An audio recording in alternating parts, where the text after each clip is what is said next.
Alright guys, I had a few people actually asked me to start doing some videos, and I'm going to try it and see how it works out. Tell me how y'all like it. I'm going to try and show y'all a little bit more in detailed.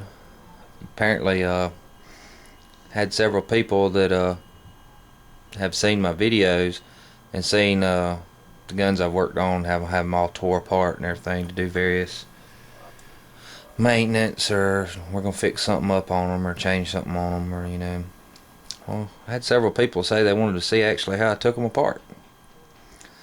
And this is a Ruger single 6 and 22 Magnum.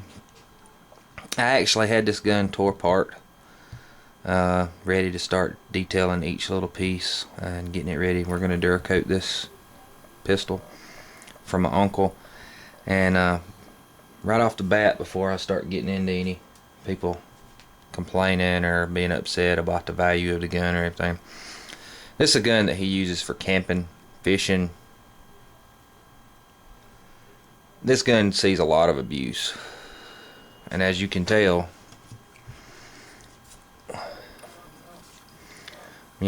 majority of the finish is gone. It's got lots of rust in various places. But that's not what the video is about. I just figured I'd give you a quick overview of what we're going to be doing. I'm going to show you how to completely strip this gun down. When we get done, there'll only be one step left, and that would be to remove the barrel from the frame. And we're not going to do that because there's no need to do that for what we're going to be doing. But I put this thing all back together yesterday. It took me about an hour. Put it all back together from all the little millions of pieces I had everywhere. But I'm going to show you. And I'd usually be wearing gloves because I wouldn't want to get fingerprints and finger oils and all that all over the gun that I'm going to be redoing, because it just causes more problems for you to have to fix. But enough about all that. We'll get into it. First thing we're going to do is, you've got a screw right here in the grip. This is pretty simple stuff. Anybody can do this. If you change your grips or anything, just take you a screwdriver.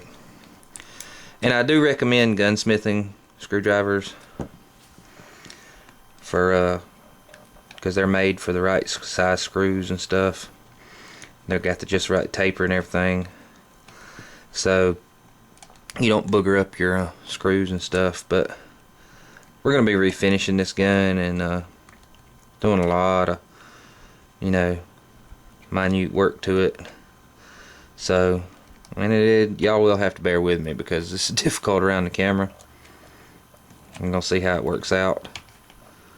But you're going to take your grip screw loose.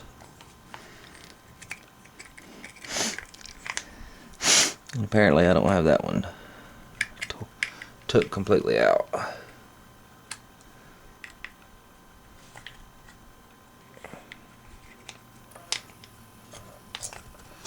Alright, and you'll set these aside. If this is your first gun project, I would highly recommend maybe getting some old pill bottles or little plastic baggies or something, and Sharpie, and write each part what they are so you can keep up with them. I have a exploded view of this gun, so I'm not really going to worry about that. But just food for thought. And this is something else you're going to need. I always keep in my gunsmithing equipment. So I always keep a little finishing nail. And this is a Ruger single 6 22 Magnum 22 long rifle. You can change the cylinders out of them, but they're all pretty much the same. The Vancaro, however you say it. The Super Black Hawk, various other revolvers that Ruger makes are the same. The only difference is on this one they have the standard screws. Some of them have hex screws, and some of them have a little different block right here. Some of them actually is a little bit wider block. But the first thing you're going to want to do is you're going to want to I guess we should have checked the gun to make sure it's empty, which it is. First thing you're going to want to do is you're going to want to pull the hammer down. And if you look, there's a little hole in the bottom. Very important. You want to put this finishing nail in that hole and depress the hammer. That'll take the tension off your hammer. If not, I have done this before and he-man these in and out, and I'm gonna tell you, that little nail saves everything. That's why the hole's designed for that. So that's the first step. Next step, you'll open your gate, push your little takedown button out. I don't know if y'all can see that. There's a little button right here that's spring loaded, you know, on both sides. You push it from the left side and you'll just slide this takedown rod out, and that'll allow you to take the cylinder out. You see it's got some pitting. Yeah, we're gonna clean all that up, make it look better. But you can just set your cylinder to the side. You don't need it. Close your gate back and put your retaining rod back in. Alright, that's the first step. Alright, the next step, we're actually going to separate the top part of the frame from the handle, grip, whatever you want to call it. And doing this, there'll be 5 screws. There's 2 in the back, 2 in the bottom, and 1 in the front.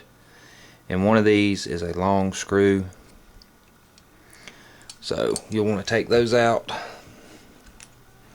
I usually go with the ones in the back first.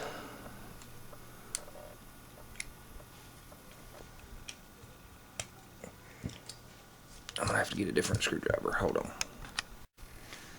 Alright, we got the proper screwdriver now. We can line this up and we can take these screws out.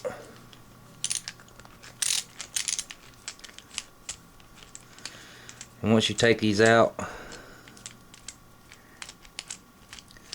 like I said, that's where your little baggy little bottles, wherever, will come in handy to store your parts in. I did tank this gun in kerosene, soaked it for 2 or 3 days. Well, it's not gonna hurt it. I just wanted to get some of the cruddies out, make it easier to, you know, work with.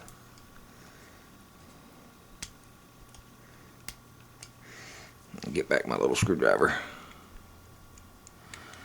Like I said, it is cumbersome around the camera. I don't know if anybody's ever worked around the camera trying to do this. It's very hard to get in and show the actual detail. So there's our top 2 screws. The next one I always take out is this one right here. I dropped my bit. And I would like to stress that I'm an amateur at this. You know, I don't have a very extensive, I have 1 or 2 guns laying around, and I do periodically work on them and do this and that, minor changes. Not a rich man by no means. If I was, I'd have a lot of fine guns, but this is neither here nor there. But just want to loosen up these screws where I can get in here with my little screwdriver where you can see me. Make sure that's in focus. Take this out.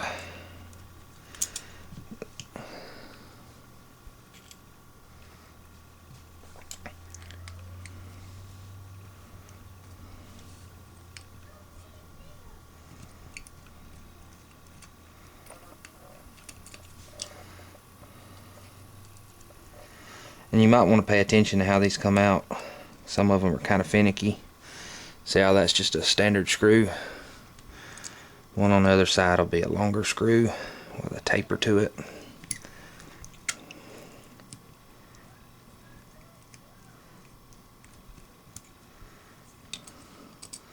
As you can see.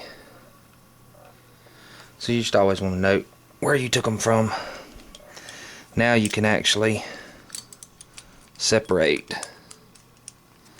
It can be a little tricky.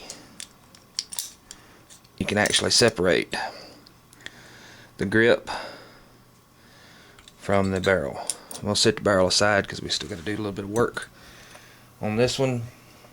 If you notice, you've got a little spring here. What I always do is take a pair of hemostats, pop that off like so.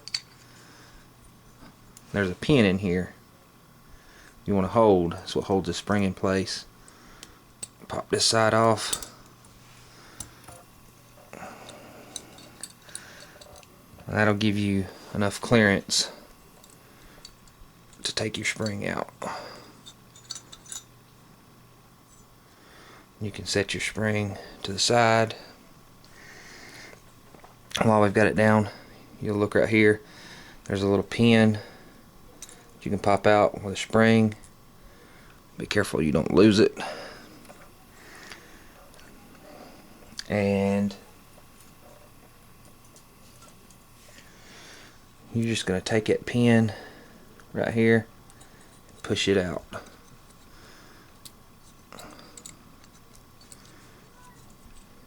Once you pull your pin out, you can set it to the side.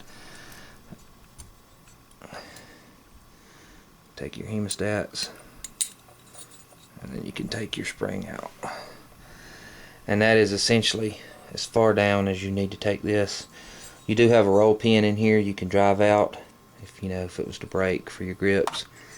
And you do have two little places right here for your spring. If they were to break, you could replace them, but we've got that as far down as we're going to take it because you can see that on my hand the paint just flaking off. We're going to take this. This is pot metal basically. You can't blue this. It's going to have to be painted, so we're going to strip that down and Duracoat that. And I'm going to stop the video here because we're at like 12 minutes, and the next part will be another part in the series.